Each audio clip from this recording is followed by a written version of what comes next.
Sino po sa inyo ang gustong yumaman, pakitaas ang kamay at igiwagayway? Ay, lahat naman siguro gustong yumaman, pero ito lang. May kakilala ba kayong tao talagang dating mayaman na naghirap? Kung ang sagot mo ay oo, you got to watch this video. Videos that will make you wealthy and debt-free.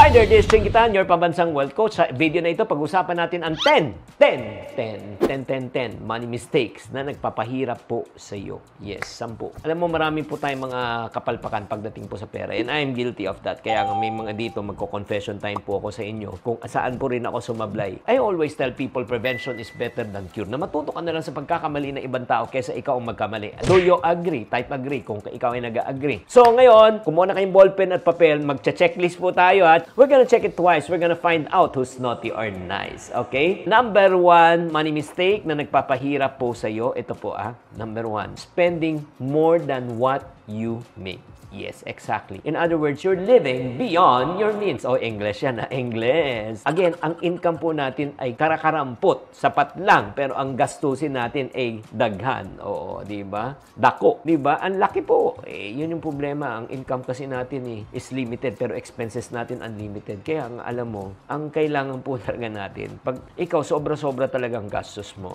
kahit na sabihin natin, kailangan naman namin Oo nga, alam kong kailangan nyo, pero ang tanong, afford nyo ba? That's a question that you need to answer. It's not an issue of need. It's an issue of affordability. Like, kailangan namin talaga kumain ng 3 beses sa isang araw. Pero ang question, afford ba natin? Baka kailangan siguro 2 beses muna. IF muna ang dating natin. Intermittent fasting. Di ba? Hindi. Seryoso tong usapan na ito Kasi minsan, yun nga, nauuna po yung gusto natin kesa talaga kung ano yung afford po natin. That's number 1. Number 2, bad money habit that can really make us broke and poor. Ito yung neglecting to budget. Ito po ang katotohanan. Pag wala kang budget, malamang na malamang mag-overspend ka. Agree o disagree? Kasi hindi mo malalaman ang limit mo Pag may budget ka, alam mo talagang limit mo. Hanggang dito ka lang, hindi ka lalagpas. Pero pag wala kang budget, ano mangyari? Lalagpas ka. Off-frame na ako. Ayun. Yun po yung nangyayari. Lumalabas na. Pero alam ko, yung green screen ko hanggang dito lang. Kaya hindi ako lalabas dito sa green screen na yan. Pag nilabas ko tong kamay, wala na. Tignan nyo. Kasi alam ko yung limit. Ganon din pong ginagawa po ng budget. Pag may budget ka, alam mo yung spending limit mo on a monthly basis. You cannot spend the money that you do not have. Does it make sense? If it makes sense, type makes sense. Number 3 po, isa pang bad money habit that na pwede magpadubog po sa atin, magpahirap po sa atin, ignoring high interest debt. Yun po. Yung mga interest na malalaki na hindi mo pinapansin, na ini-ignore mo lang. Unahin na po natin yung credit card. Again, I have nothing against credit card. If you use the credit card which I use and I pay everything in full at the end of the month, walang charges, wala tayong problema. But if you are going to use your credit card and you're going to only pay the minimum amount required, ay nako kapatid, you're going to be charged 3.5% per month. Kunyari, at 100,000, that's around 3,500 pesos na babayaran mo per month. Plus, yung delay charges, kung may finance charges ka pa. Imagine mo, sa 100,000 3.5 times mo ng 10 months, 35,000 times mo ng 12 months, that's 42,000 pesos. 100,000 na utang mo, naging 142,000. Kung talagang yun ang binabayaran mo. Kaya nga, alam mo, minsan nangungutang po tayo na hindi natin alam talaga magkano binabayad natin sa interest. Basta lang, nakakabayad lang tayo ng minimum, okay na sa atin. No.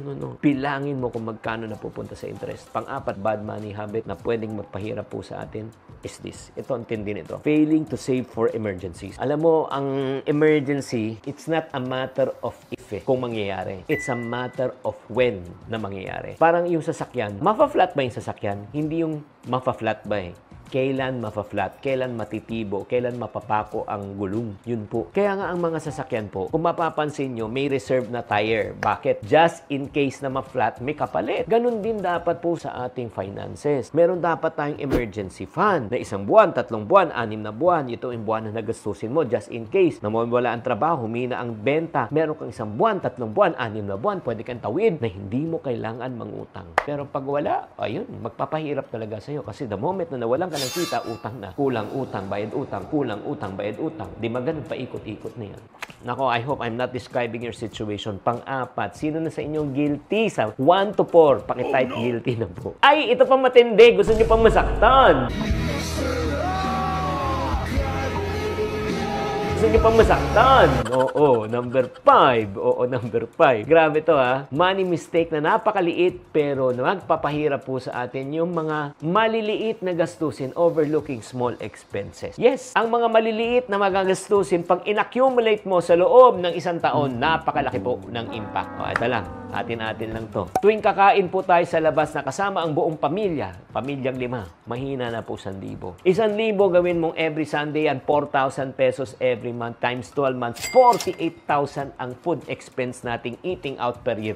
Hindi pa kasama ang mga delivery ng mga food panda at saka ng mga iba pa. Wala pa yun. 48,000 pesos in a year. Kung sumusweldo ka ng 24,000 na neto kada buwan, 2 buwan na sweldo mo kinakain nyo lang sa labas. Gusto nyo ba mang masaktan? O, ito, may kakilala ba kayo nag-yosi? Magkano yosi? O, pakitype lang sa comment section per stick. 10. Kung makadalawang stick ka per day, 20 a day, times 30 days, 600, 7,200 pesos a year. Di ba? Yung mga maliliit po, pag in-accumulate po natin, napakalaki. Parang sa mga iba, parang ayaw na mapanood to, tapusin to. Pero Angelica, Pilyora, okay, Pilyora, maraming salamat. JV Trey, 29 from Bye City, maraming salamat Leyte. At si Johnny Rarugal, di ba? Maraming salamat pa, shout out doon. Okay, number 6 na po tayo. Tuloy na po natin para matapos na po ito. Alam kong madugo tong episode na ito, pero kailangan pag-usapan. Number 6, money mistake na pwedeng magpahirap po sa inyo.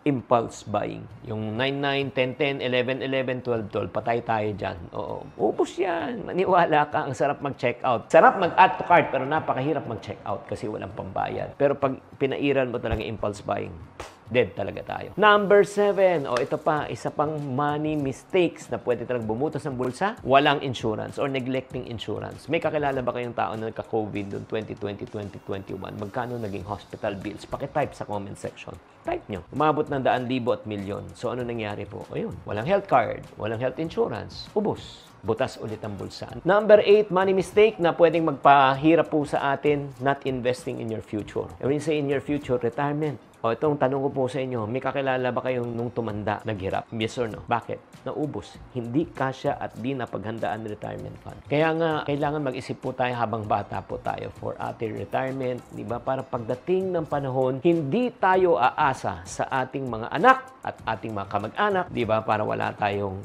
burden sa kanila. Number 9, na money mistakes na pwedeng magpahirap po sa atin. O ito. Wala kang tinatawag na financial planning. Oo. I don't know if you will agree with this quote. If you fail to plan, you plan to fail.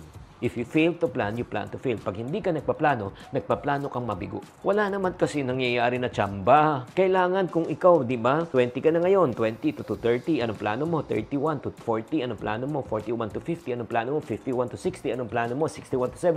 Dapat meron tayong goal.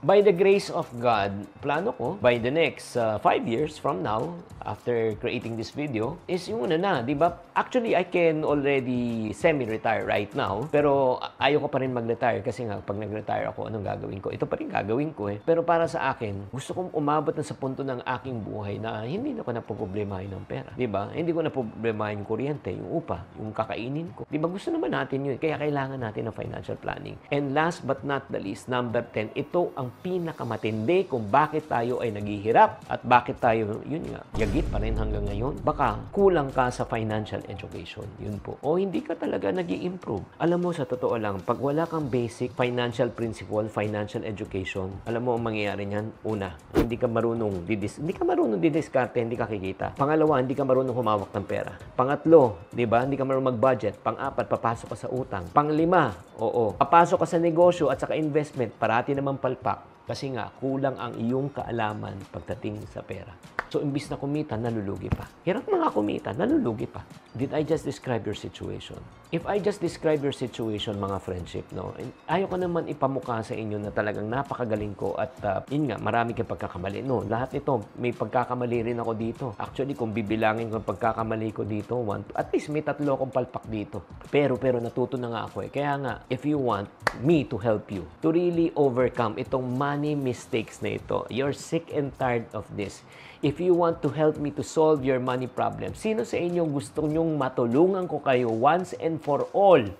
Once and for all na masolve ang money problem. Type me sa comment section. Ito po yung gagawin ko. I'm going to offer a free, okay?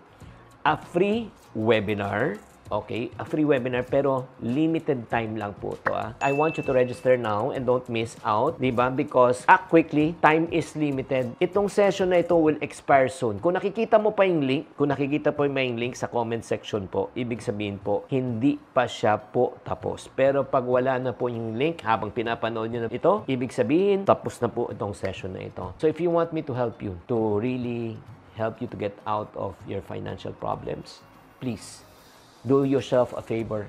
Watch this whole video. 2 hours to Bigyan mo ko ng 2 oras. Kung di mo kaya ng 2 oras, wag mo na panoorin to para hindi masayang effort mo. Kung nagustuhan mo tong video na ito, please like, share, and don't forget to subscribe. Huwag niyo kalimutan i-click ang bell button para ma-notify po kayo. Tatandaan, tamang karunungan, tamang disiplina po ang susi sa pagyaman.